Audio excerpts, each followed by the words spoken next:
هو الذي خلقكم من نفس واحدة وجعل منها زوجها ليسكن إليها فلما تغشاها حملت حملا خفيفا فمرت به فلما أثقلت دعوا الله ربهما لئن آتيتنا صالحا لنكونن من الشاكرين فلما آتاهما صالحا جعلا له شركاء فيما آتاهما فتعالى الله عما يشركون أيشركون ما لا يخلق شيئا وهم يخلقون ولا يستطيعون لهم نصرا ولا أنفسهم ينصرون وإن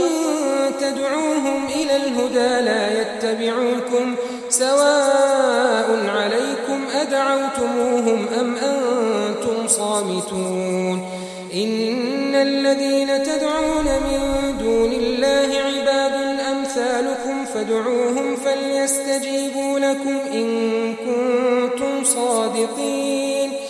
ألهم أرجل يمشون بها أم لهم أيدي يبطشون بها أم لهم أعين يبصرون بها أم لهم آذان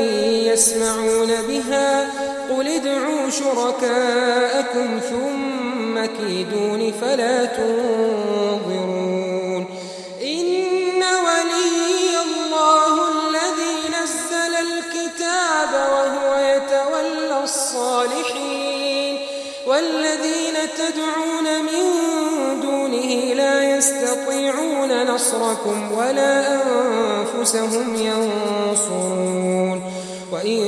تدعوهم إلى الهدى لا يسمعون وتراهم ينظرون إليك وهم لا يبصرون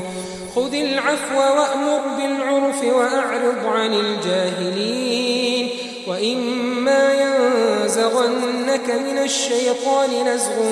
فاستعذ بالله إنه سميع عليم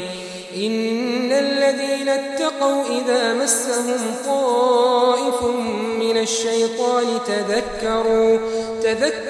فإذا هم مبصرون وإخوانهم يمدونهم في الغي ثم لا يقصرون وإذا لم تأتهم بآية قالوا لولا اجتبيتها قل إنما أتبع ما يوحى إلي من ربي هذا بصائر من ربكم وهدى ورحمة لقوم يؤمنون وإذا قرئ القرآن فاستمعوا له وأنصتوا لعلكم ترحمون واذكر ربك في نفسك تضرعا وخيفة ودون الجهر من القول بالغدو والآصال ولا تكن من الغافلين إن الذين عند ربك لا يستكبرون عن عبادته ويسبحونه وله